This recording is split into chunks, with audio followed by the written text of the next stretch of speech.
Alam ko pagod yun. Kaya naman nag-ayos ako, uy. Para pagdating niya, maisip niya, hay, sarap umuwi. At namiss ko nga din tong suotin red dress.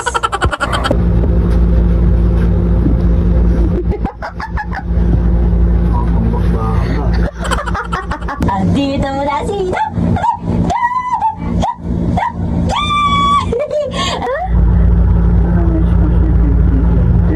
Dati ko dito yan. Play ka muna. Play ka muna. Ha?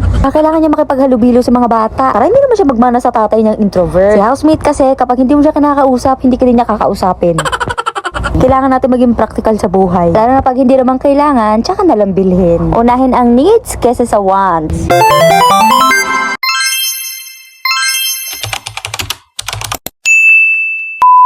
Hi people of the world! So, hapon na.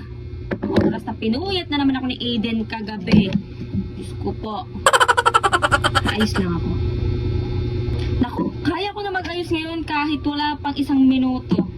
O diba, lip tint at blush on lang. Good to go. Perfect. Hindi na kailangan magkilay.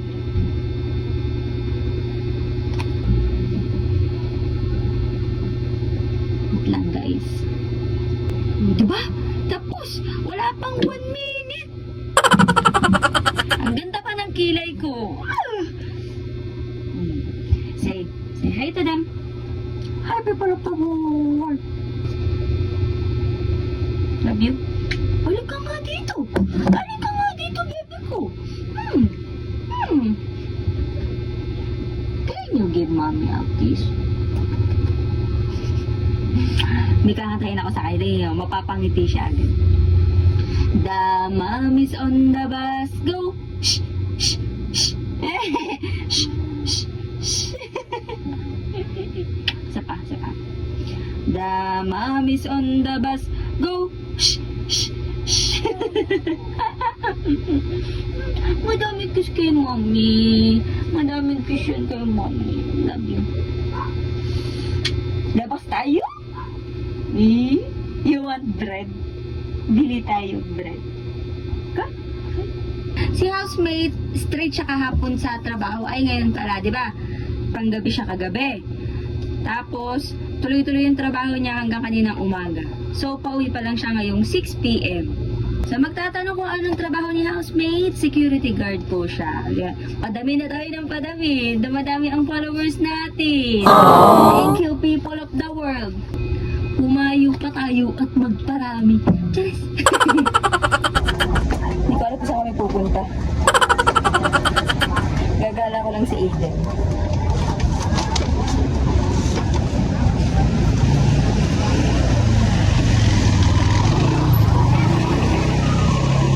Dito nga kami napadpad sa SM sa Handaan. Nag-crave ako sa iced coffee. Kaya dumiretso kami dito sa pick up. Nakita ko nga yung matcha. Hindi pa ako nakatikim niyan. Kaya sabi ko, try ko nga yan. Feel ko kasi mapait. 1 white chocolate matcha ka. Upsize na. 110. Hindi yung ano lang. 95. I-upsize ko nga daw. 110 yun. Ay, hindi po yung regular lang.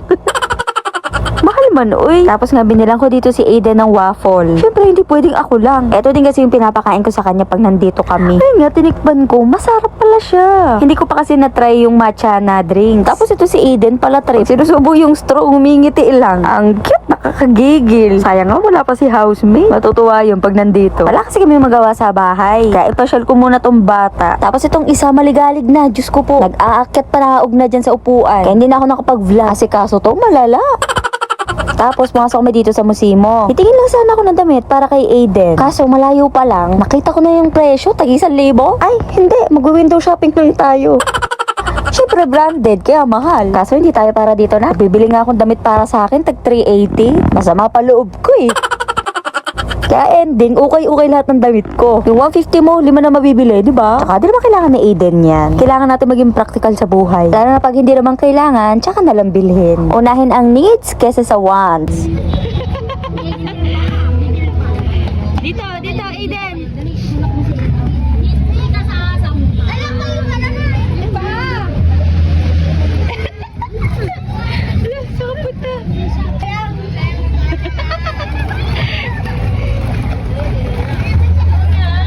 O pagka uwi namin, nilabas ko tong walker niya. Dito siya maglakad-lakad. Nakiikutan niya eh. Tsaka kailangan niya makipaghalubilo sa mga bata. Para hindi naman siya magmana sa tatay ng introvert. Si housemate kasi, kapag hindi mo siya kinakausap, hindi ka rin niya kakausapin. May sariling mundo, ganon. Kaya tong si Aiden, sasanayan ko makipag-socialize sa mga tao. Kung gusto mo makipaglaro, sige. At hindi ko talaga i-spoilin tong bata. Turuan ko to, mga 3 years old, dapat naghuhugas ka na. Nagwawalis, nagtutupi ng damit. Charis! Gusto ko ba imulat na siya sa mundo? Dahil ayoko siya lumaking batugan. Ganon. Di ba? O ina nanay, 1 year old pa lang yan. So, syempre, mag-aalas 6 na, kaya nag-ayos na din ako kasi pauwi na si housemate. Parang 1 day kami hindi nagkita. Kasi nga, diba, straight siya sa trabaho. Alam ko, pagod yun. Kaya naman, nag-ayos ako, uy. Para pagdating niya, maisip niya, ang sarap umuwi. At namiss ko nga din tong suotin red dress. Isang araw na kami hindi nagkita. Miss na miss ko na siya, Diyos ko po. Hindi ko talaga kaya kung ilang araw siya hindi uuwi. Grabe ng kalandian to. Hi, Daddy! Hello, Daddy namin! Oh, kiss Dada! Ay, mali. Magsasyabi mo si Daddy. Hi, sus! Yan, right.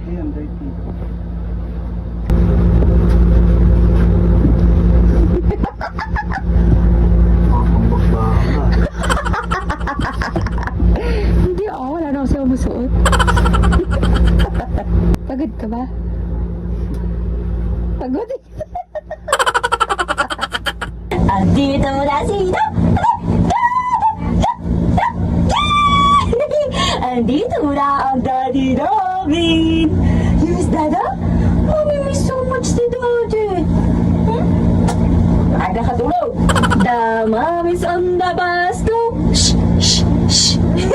Shh! Shh! Shh!